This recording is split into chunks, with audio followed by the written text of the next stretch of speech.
మహాగణాధిపతే నమః. శ్రీ గురుభ్యో నమః. శ్రీమాత్రే నమః. వెల్కమ్ టు ఎయిట్ భక్తి ఛానల్.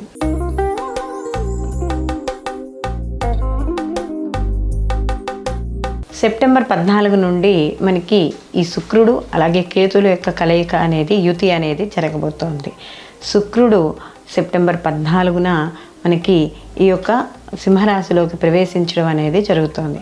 ఈ ప్రవేశం వల్ల ఈ యొక్క కేతువు మరియు శుక్రుడు కలయిక వల్ల ద్వాదశ రాశుల వారికి శుభ ఫలితాలు ఏ విధంగా ఉంటాయి అనేది తెలుసుకోబోయే ముందర అసలు శుక్రుడు కేతువు అంటే ఎటువంటి స్వభావం ఎలా ఉంటుంది అని చూసుకున్నప్పుడు శుక్రుడు కంఫర్ట్ని ఎక్కువగా ఇవ్వడం అనేది జరుగుతుంది. అంటే ఎప్పుడు లగ్జరీ లైఫ్ అంటే కార్లు లేకపోతే ఏవైనా మనకి ఈ ఇంట్లోకి ఉపయోగపడే వస్తువులు కొనుక్కోవడము, వస్త్రాలు, ధనప్రాప్తి, అలాగే ఆభరణాలు, ఇలాంటి వాటికి అన్నింటికీ కూడా శుక్రుడు కారకుడుగా చెప్తాం. అలాగే వివాహము, వైవాహిక జీవితము, సంతాన ప్రాప్తి, ఇవన్నీ కూడా శుక్రుడి కారకాలుగా మనం చెప్పడం అనేది జరుగుతుంది.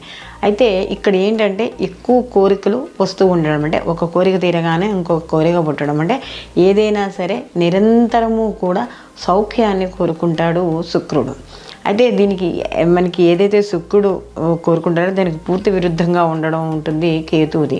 కేతువు ఆధ్యాత్మిక కారకుడు, అంటే ఆధ్యాత్మిక చింతన, గురువుల్ని కలుసుకోవడం, అలాగే పుణ్యక్షేత్ర దర్శనాలు, ఎప్పుడు ఏదో ఒక భగవన్నామ స్మరణ చేసుకుంటూ ఉండడం, లేదా మనకి ఈ గ్రంథ పఠనాలు అంటే పురాణాలకు సంబంధించినవి, వాటికి సంబంధించి గ్రంథ పురాణాలు పుస్తకాలు ఏవైతే ఉంటాయో వాటిని పఠనం చేయడం, లేదా ఒక ఆధ్యాత్మిక కార్యక్రమాల్లో పాల్గొనడం, భగవంతుడికి సేవ చేయడము, లేకపోతే సమాజంలో ఎవరైతే ఉన్నత వ్యక్తులు అంటే ఆధ్యాత్మిక పరంగా ఉన్నారో వాళ్ళని కలుసుకోవడం, గురువుల్ని కలుసుకోవడం, కొత్త విద్యలు అంటే ఆధ్యాత్మిక పరంగా ఎదగడానికి, భగవంతుడిని చేరడానికి కొన్ని విద్యలు నేర్చుకోవడం, ఇలాంటివన్నీ కూడా ఈ యొక్క కేతువు ఇవ్వడం అనేది జరుగుతుంది. అలాగే కేతువు మనకి చూసుకున్నప్పుడు ఎలా ఉంటుంది అంటే ఏదో ఒక అనుభవించేసి జీవితాన్ని ఇంకా వైరాగ్య స్థితికి వచ్చి నాకేం అవసరం లేదు అని అనుకునే స్థాయిలో ఎవరైతే ఉంటారో ఆలోచనలు కూడా అదే విధంగా ఉంటాయి. అంటే ఒక వ్యాపారవేత్త ఉంటే ఎక్కువ లాభాలను ఆశించకుండా వ్యాపారం చేయడము, లేకపోతే ఏదైనా గొడవలు లేకపోతే ఏమేమి ఉన్నా కూడా ప్రతిదాన్ని కూడా కొంత వదిలేయడం, అంటే పైన భగవంతుడే చూసుకుంటాడులే అనే విధంగా వదిలేయడం, ఇలాంటి ఆలోచనలన్నీ కూడా కేతువుకు సంబంధించి ఉండడం అనేది జరుగుతుంది. కాబట్టి అసలు మరి వీళ్ళు ఈ రెండు కారకత్వాలు కానీ వీళ్ళిద్దరివి చూసుకుంటే పూర్తి విరుద్ధంగా ఉంటాయి.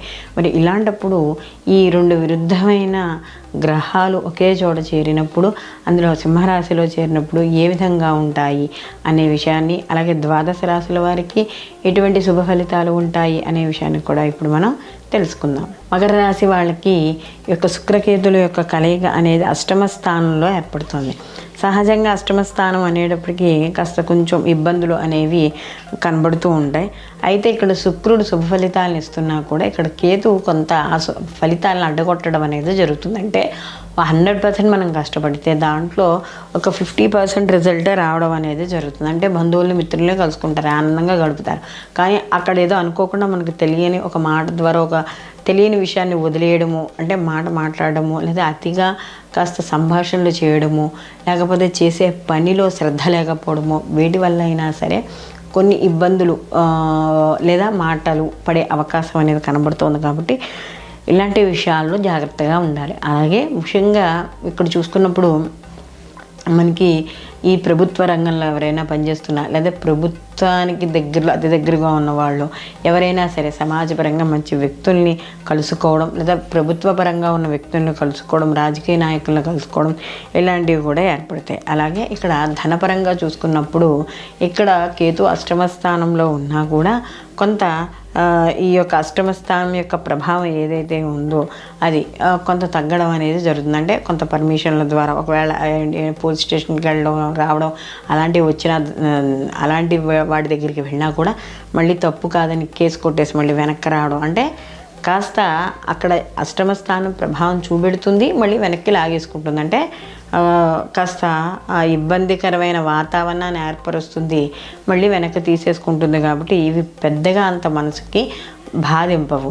అలాగే ఇంకా ఎప్పుడైతే ఈ యొక్క శుక్రుడి యొక్క స్థానం అష్టమ స్థానంలో వీళ్ళ యొక్క ఉన్నాయో మొత్తానికి శుభాశుభ ఫలితాలు వీళ్ళకి సామాన్యంగా ఉండడం అనేది జరుగుతుంది. విద్యార్థులకైనా సరే చదువుకునేటప్పుడు కాస్త పెద్దవాళ్ళ యొక్క ప్రెషర్ ఉన్నా వీళ్ళు చదవరేమో, వీళ్ళకి ఉత్తీర్ణత సరిగ్గా రాదేమో అనుకున్న వాళ్ళకి వీళ్ళ పరీక్ష రాసిన తర్వాత మంచి ఉత్తీర్ణత రావడం అనేది జరుగుతుంది. అలాగే ఉద్యోగస్తులకు ఉద్యోగాలు రావడము, ఇలాంటివన్నీ కూడా సంతోషంగా కాలం గడపడం అనేది ఈ అష్టమ స్థానంలో ఈ యొక్క శుక్రుడు ఉండడం వల్ల మనకి ఇలాంటి ఫలితాలు వస్తున్నాయి. మరిన్ని మంచి ఫలితాలు పొందడానికి వీళ్ళు ప్రతి నిత్యము కూడా లక్ష్మీ సహస్రనామం చదువుకోవడం, అలాగే అమ్మవారికి తోచిన సుగంధ పుష్పాలతో ఎన్నుంటే అన్ని కొనుక్కోకల సుగంధ పుష్పాలతో రోజు సాయంకాలం అర్చన చేయడం ద్వారా వీళ్ళకి మరిన్ని మంచి ఫలితాలు పొందడం అనేది జరుగుతుంది. స్వచ్ఛమైన స్ఫటికలింగాలు, రుద్రాక్షమాలలు, అలాగే జాతి రత్నాల కోసం కింద నెంబర్ని సంప్రదించగలరు. సర్వే జన సుఖినో భవంతు, లోకా సంస్థ సుఖినో భవంతు.